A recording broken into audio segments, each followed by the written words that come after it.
In busy furniture and equipment plans like this one, tagging each individual instance of every family is going to get visually very messy, as we shall see. Let's go to annotate, tag all. I'll need to load the furniture tag into this drawing, insert, load family, furniture tag, okay. And now do tag all, annotate, tag all, furniture tags.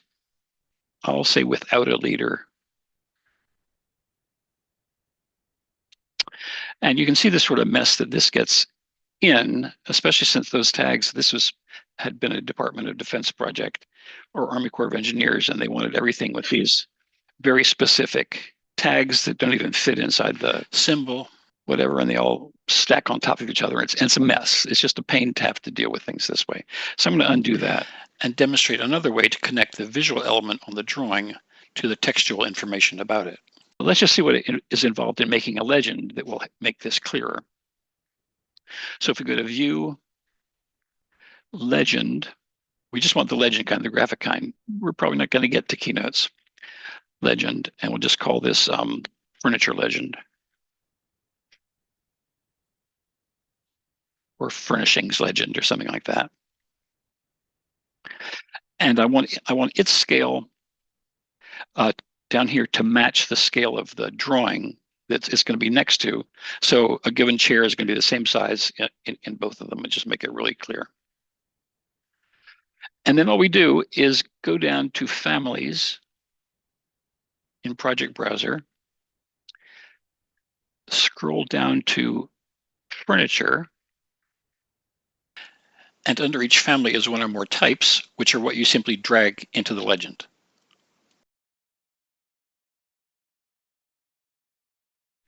And here's this little double coat hook. Cute. I mean, just do it on the wall behind a door or the back of the door or something or other. So that's a double one. Here's a triple one, I guess, for people who rank higher. Here's a artwork framed. As I drag this over, you'll see I have a choice of the view of it, whether I'm going to see a floor plan view, which it doesn't even do. This is one that goes on a wall. So I'll say, well, let me see an elevation view. Maybe I'll stick that over here and we'll deal with elevation views later. Let's do a desk. 3 by 6, 30 by 6, 72 desk, and some workstations. You can see there's sort of a mismatch of size. And I think I would like to sort of pull these little guys over, and we'll make like a accessories legend or something like that in addition to the furniture legend. We just keep going down here to place all the things that you need to place, and they sort of line up with each other just graphically, which is handy.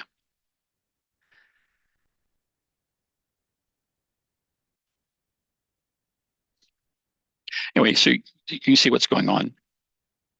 And then what we have to do here is to say, this is a 72 by 30 desk from Herman Miller of such and such a size and such a number of drawers and that kind of thing. And we can't just tag these guys, unfortunately. If we go to annotate, tag by category, they're just not picking it up. They'll do that in a plan, but this is a legend where we are expected to provide the information. That's the thing. So if I pick this desk, you can see the information where it is right there. I'm going to drag this out a little bit. And right now we just say that's we know it's furniture. We're going to save furniture schedule. So I'm just going to go in there and copy Control-C, the desk, 72 by 30, Control-C, come out here, pick my text tool. This is going to be awfully big, but I'll do it just for grins right now. Draw the rectangle, Control-V to paste. Okay, that's too big. We'll pick a smaller one. Fair enough. And I can copy this down here and we'll replace that text with something smaller. So if I'm picking this one, I see what I got to drag this all the way out. And the point being, I could be writing anything in here. I mean, whatever I need to put in there, I can put in there. I can put in the manufacturer's URL. I mean, anything we want to do here. But let's just drag this.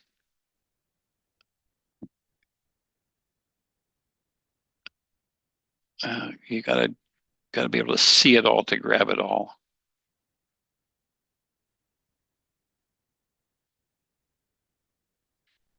I don't want to erase any of it. Control C. And there's Control V.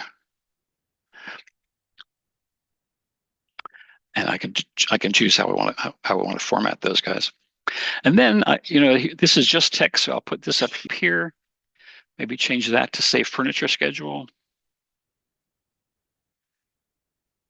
Or let's say FF&E schedule.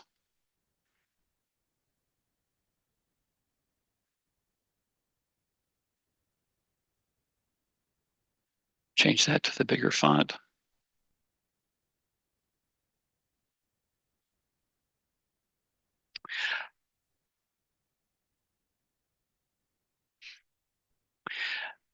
And basically everything that's here, everything that's in this view is going to end up being dragged onto the sheet when I place this view. So if there's stuff that I don't want it, I'm going to get rid of it. So in fact, I will get rid of this. I can make a bunch of these schedules. I can just go to create schedule and pick furniture again and start picking those little accessories and things. But once I've got this like this, it's made, so I can go down to my sheet, up to my sheet. Where did it go? Here we are. Oh, I haven't made a sheet for the furniture plan.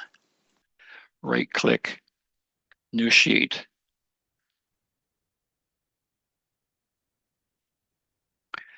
I'll drag the FF&E plan in here. And I'll drag the legend in there.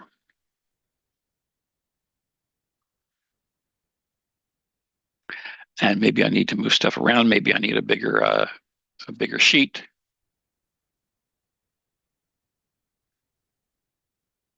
There's always a lot of horse trading for space on sheets like this. Nice thing, these will wrap, or the text will wrap. So we can make that shorter if we need to fit it on a sheet.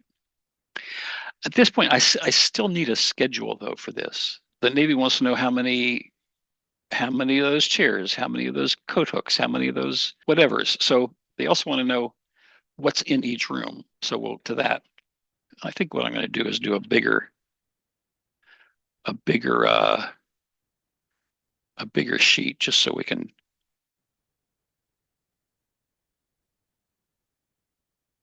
have some room to play with this schedule on it.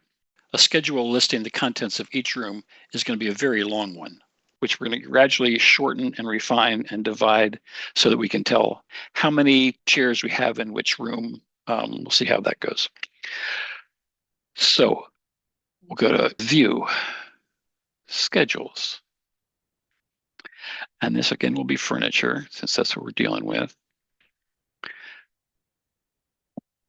And I wanted to have, to start with, just the type mark. Add that, the count, so we'll know how many. And the family and type, I guess we'll do. Let's say family and type. Okay. So big long list. Some of that's a little repetitious. Let's just say family, and let's get rid of family and type and just say family and see if that's a little more useful. A little shorter. It doesn't repeat repeat some information. And that's just a lot to wade through. Nobody wants to do that. So we might actually format this in a couple of different ways, have multiple schedules here. One would be just how many of those these F200 waste cans are there in the whole project? So let's just see how that works. So I want to sort by, I've got my fields like this. Let's say I want to sort them by type mark, just get these in alphabetical order. And then I don't want to itemize every single instance. So that'll just give us a raw number of each of them. Still a lot, but it's only 1 page's worth rather than, probably 3 pages worth. So the first thing I'm going to do is I'm just going to take this one and stick it on that sheet, just so somebody who's bidding the chairs can just say, oh, I need 23 Aeron chairs. I don't have to look at the individual rooms for that. So that's furniture schedule 2. And I'm going to drag that onto the sheet, which I can do just like this. And it says, where do you want it, Bill? And that's really long because these are multiple lines. So I'm going to drag that out so that none of those have to go into double lines. Still big. I would like to drag this folder out so none of those type marks go down to a double line. And if you notice on a bunch of these sheets, you'll have some sheets that are just schedules. There's just not room for them on the sheets with the plans. Well, there's that. Just so we know. And then on this particular project, they also wanted to know how many of each was in each room, because we were given a list of everything that had to be in a typical office or lab or whatever it happened to be. And we had to make sure that we had those. So we're going to make another schedule. Actually, we're just going to copy that one. So let me rename this one, Furniture Schedule 2. I'm going to call it Furniture Schedule Totals. And then that'll change to be Furniture Schedule Totals over here. Then I'm going to copy that, edit, duplicate view. And I'm going to call this Furniture Schedules by Room. Furniture Schedule by Room. So we can take that same basic schema here, the same fields. We start with this, then we go to fields. And the difference here is instead of just drawing, I basically want to add a room number to each of these. Instead of just indicating the furniture information, I want to be able to go up to the rooms that we have and be able to add the room number, room number, add that, and maybe move it up to start telling where these guys are, which Revit is also keeping track of. And at that point, I need to, this is great. I do need to itemize every instance. So in room 128, I have some items that don't have type marks somehow attached to them. In room 106, I have a bunch of these little double coat hooks. So I would like to, this group now, I would like to order by the room number in increasing order. So that's sorting and grouping. I'm going to go by room number is first, and then I'll sort by this type mark thing. Okay. Thinks about it. So now we have room 100 with all of its stuff, 101 with all of its stuff, 102 with all of its stuff. And at this point, these guys, I think we can combine those so I can see how many of the steel case seating things there are in room 100. Let's see how that works, sorting and grouping. I think we say don't itemize every instance, then it will add them up within each room. Okay, that's good. So we see we have 2 FO415s in room 100, which is nice, because that we would have gotten the spreadsheet from the Navy saying I need 2 of these in that room. So then it's sort of hard to see this all stacked up. I would like to get at least a blank line between rooms to make that all clearer. So I'll go into sorting and grouping. And so every time room number changes, I want to add a blank line. Takes a little while to add up. So there's our blank line between 100 and 101. And really, I don't need to see 100, 100, 100, 100, 100, 100. I could just have maybe up in this line right here, I could just see 100, and then we can hide this column altogether. So here under sorting and grouping, I can say add the room number to the header, which is the line ahead of each group. So there's 100 that sort of will serve all of these guys. And then I can hide this column with these white hundreds. So it's just stuff I don't need to see. So that's enter in formatting. I can say room number can be a hidden field. Okay. And so now we have in room 100, I have these guys, this many, that's what they are.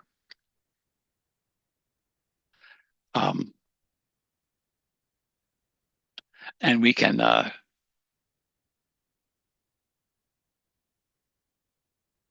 we'll change the size once we get out there. I can change these to say, instead of type mark, I can just say item, which is shorter, and type mark is sort of a Revit thing, not a Navy thing, and QTY for quantity. And then I can place that on the sheet as well, which should be a different way of looking at this same information. So furnish a schedule by room. I'm just going to drag down onto my 103 sheet. And there's that. Ooh, that's like a lot of information. And the reason it's so much longer is if I have 50 Aeron chairs, over here they just are in one line. And over here they're in a separate line for each room they're in. So to mess with this guy, what am I going to do with that? Oh, I remember. This was what we had to do. Was I can just draw it better than I can describe it, and I forget how big our sheets were, but each sheet would have a floor plan of that room, whatever happened to be, and its own schedule right there on it. So we didn't have this big guy, but a separate small schedule for each room. Yeah, it's really exciting stuff. It's nice once you get it going, and they like seeing that format, reassuring them that it's sort of what they had provided to us. This is what we need in that, the commander's room or the chief medical residence room or something like that. So if I were going to even try to get this on a single sheet,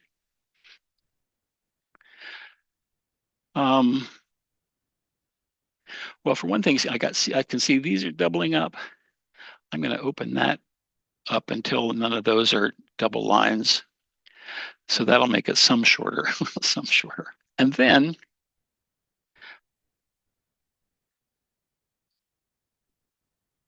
if you'll see this guy right here, it says split schedule table. It'll just split it. And then I can split that. Let's say I'm going to need five of these. As I drag this up, those guys are going to keep getting longer. The ones after it keep getting longer and longer, or shorter and shorter. They affect in the forward direction only. So you sort of put together something that looks good like this, and I try to make it so that I don't split in the middle of a room.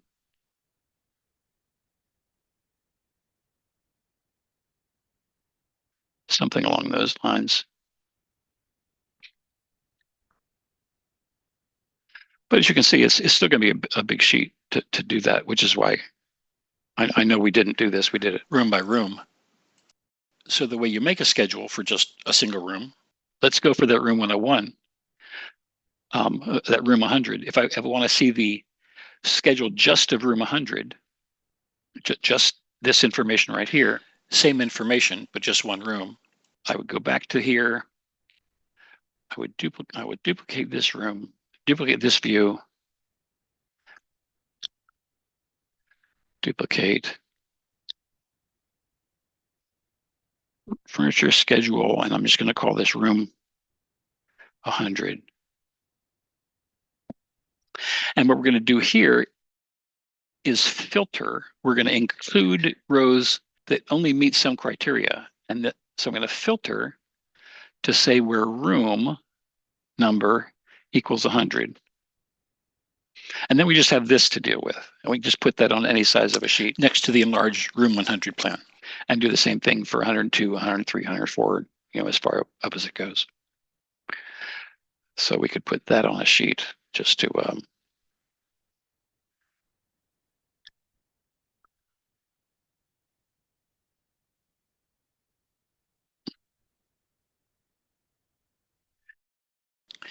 and on a project like this, you would also have a whole book, which probably has a page for each item, which would have complete information, size, dimensions, finishes, extra features like gold-plated drawer handles. I don't know what they happen to be, but that would be going in.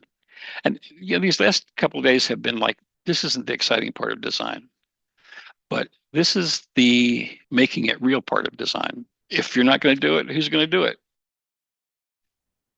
Okay, so we tagged elements in plan and scheduled them in the previous drawing. We did the legends, furniture legend. We sorted furniture schedules by room and then restricted it to one room. Well, that's what I got.